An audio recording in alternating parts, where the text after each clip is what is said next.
Hey guys, welcome to the No Niche Nerds, and if you clicked on this video, you're here to see 10 original Xbox backward compatible games. Alright guys, up first we have Panzer Dragoon Orta. Now this is a 2003 rail shooter. It's developed by Smilevit and published by Sega. It follows a girl named Orta who embarks on a quest to prevent abuse of ancient technology. And when this game first came out, it didn't do too well as far as sales go, but it did receive a lot of positive reviews. A lot of people praised its gameplay and also the art design. This game is backwards compatible with the Xbox One. It says it's not enhanced for the Xbox Series X, but it looks phenomenal on the Xbox Series X. Yeah. Alright guys, number 2 we got Dead or Alive 3. This is a fighting game with amazing graphics. It's got stunning female, character models that will make you drool. Other than Street Fighter, this is my very personal favorite fighting game series in the genre, over Virtua Fighter and Tekken. It's not the ladies, I swear. This is a very fun fighting game, especially when you're playing with your friends on the couch. This game was rated a 9.4 on IGN. Alright, number 3 on our list is Ninja Gaiden Black. This is a 2004 hack and slash game that was released by Team Ninja Tecmo. This is inspired by the Tecmo Ninja Gaiden series for NES. I don't know if any of you guys have played that, but it was a great series. This game had a tough time getting into the Western market though because of the violent content, and they had a lot of trouble obtaining the content ratings. Sales for this were great out of the gate. It also set up a lot of groundwork for later ports and sequels for the series. And this series is backwards compatible for the Xbox One, and it's enhanced for the Xbox One X for the higher resolution. It looks great on the newer consoles. Alright guys, number 4 we have Star Wars Knights of the Old Republic, better known as KOTOR. Have you guys ever thought to yourself, damn, the Mass Effect games are so freaking good? Well, Star Wars KOTOR was made by BioWare. You start the game off as a soldier who is strong with the Force, and throughout the entire game you strive to either become a Jedi or a Sith, while making decisions that not only affect how the story turns out, but it also affects how your Force powers are learned. This game has an epic story, but don't worry guys, I'm not going to spoil it. This game was rated a 9 with IGN. Just give us a lightsaber and we're good to go. Alright, number 5 on our list we have Psychonauts. Now this is a 2005 platformer that was developed by Double Fine Productions. And it follows a young boy named Raz who runs away from the circus to become a psychonaut. Now, what is a psychonaut, you ask? Well, it's a spy with psychic abilities. Now, due to low sales, Psychonauts was actually considered a commercial failure, but later earned a number of awards and gained a cult following. This is another game that's backwards compatible for the Xbox One and looks great on the newer consoles. It actually came out with a sequel. Yes, and it came out with a sequel. Alright guys, number 6 we got Star Wars Knights of the Old Republic 2. This game is just as good as the first one. It starts you out 5 years after the first game, and you're a Jedi with amnesia trying to figure out what the hell has happened. It's cool because we the players can either be a good or bad guy, but we didn't really know if the character we're playing as was good or bad, so we get to make the choice regardless. I do think that this one starts out a little slower, but you're in for a treat if you stick it out. This game was rated an 8.7 with IGN, and this game is fairly inexpensive on the Xbox Live Store if you guys are so inclined.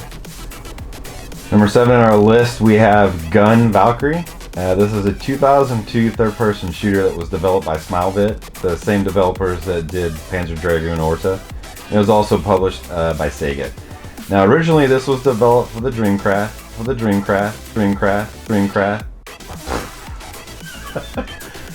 Dreamcast. Now, this game was originally developed for the Dreamcast. RIP, Dreamcast. It was a great system. And then it was moved over to the Xbox to take advantage of its improved hardware and controls. I can kind of see that. You know, Xbox, when the first one came out, it was kind of ahead of its time in some aspects.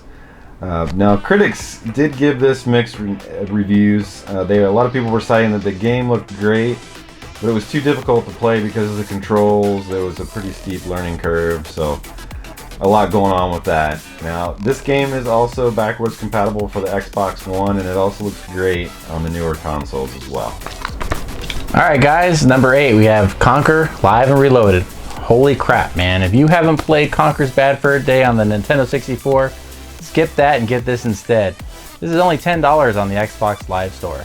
This game is a remaster of the Nintendo 64 game with updated graphics. Be wary though guys, this game is a bit dated and the humor that it has will not fare with everyone in the current times.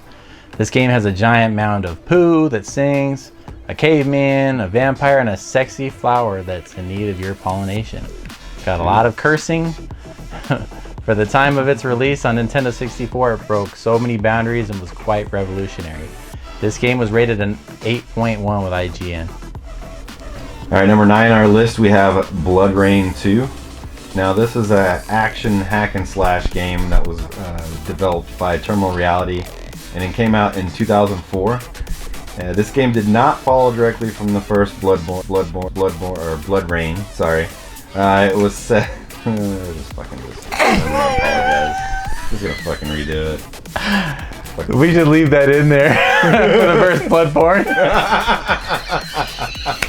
And then Bloodborne. It'd be funny if we left our fucking bloopers in there. Love some bloopers. This game did not follow directly from the first Blood Rain. It was actually set 60 years later in the future. And the premise of this game is that Rain hunts down her half-siblings, which have banded together to form a cult. Kind of weird, but, you know, it works. The game combat is okay.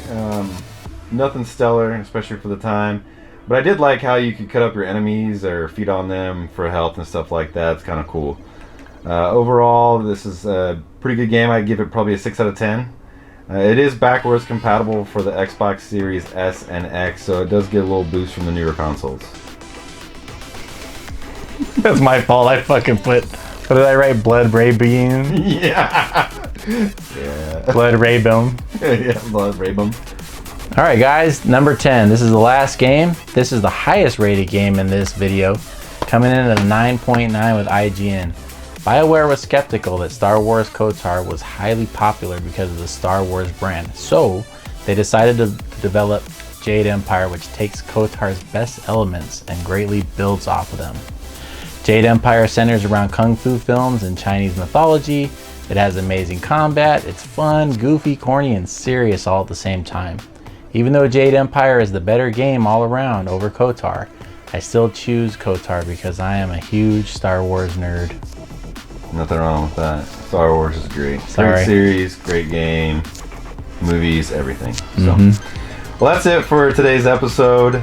Thank you for tuning in. As always, please like and subscribe. It helps us out tremendously so we can get more content out and for more people to see it like you. If you'd like to leave a comment below, let us know what some of your favorite Xbox OG games are. Thanks for tuning in, guys. Have a good one. Thanks, guys.